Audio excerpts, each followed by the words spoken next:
Praise lord, హల్లెలూయా. దేవుని నామానికి స్తోత్రాలు. మీ అందరికీ నా వందనాలు తెలియజేస్తున్నాను.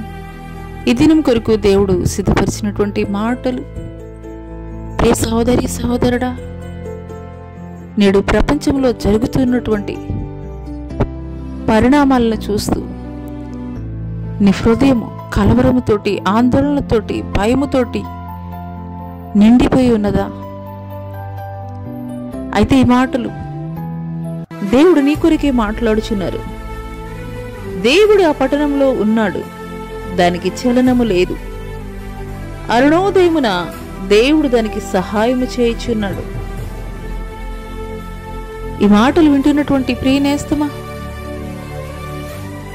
నువ్వెలాంటి భయంకరమైనటువంటి పరిస్థితులను చూస్తున్నప్పటికీ, వింటున్నప్పటికీ కూడాను నువ్వు భయపడవలసినటువంటి పని లేదు. ఎందుకోసమనంటే, ఆనాడు సొదొమ గొమొర్రా పట్టణాలను భయంకరమైనటువంటి ఉగ్రతకి కుమ్మరింపబడుతున్నటువంటి క్రమంలో దేవుడు అబ్రహాము యొక్క ప్రార్థనను ఆలకించి నీతిమంతుడైనటువంటి లోతు కుటుంబాన్ని సంరక్షించలేదా? నీ హృదయంలో ఉన్నటువంటి ప్రతి కలవరాలని కూడా నీ విడిచిపెట్టు.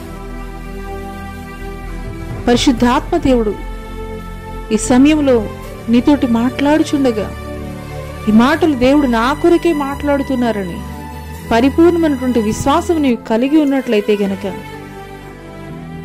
ఎలాంటి ప్రతికూలమైనటువంటి పరిస్థితులు ఎదురైనప్పటికీ కూడాను దేవుడు ప్రతి దినము కూడా నీకు సహాయం చేసేటువంటి వాడిగా ఉన్నాడు.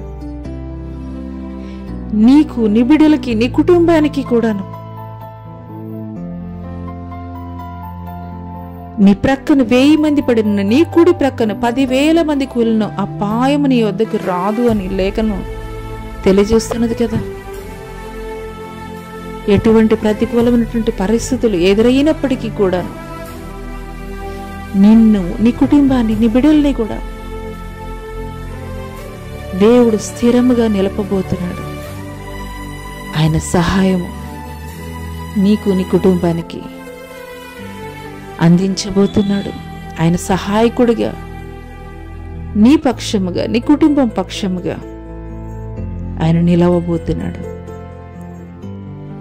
అట్టి కృప దేవుడు నీకు దయచేయనుగాక. ఆమేన్.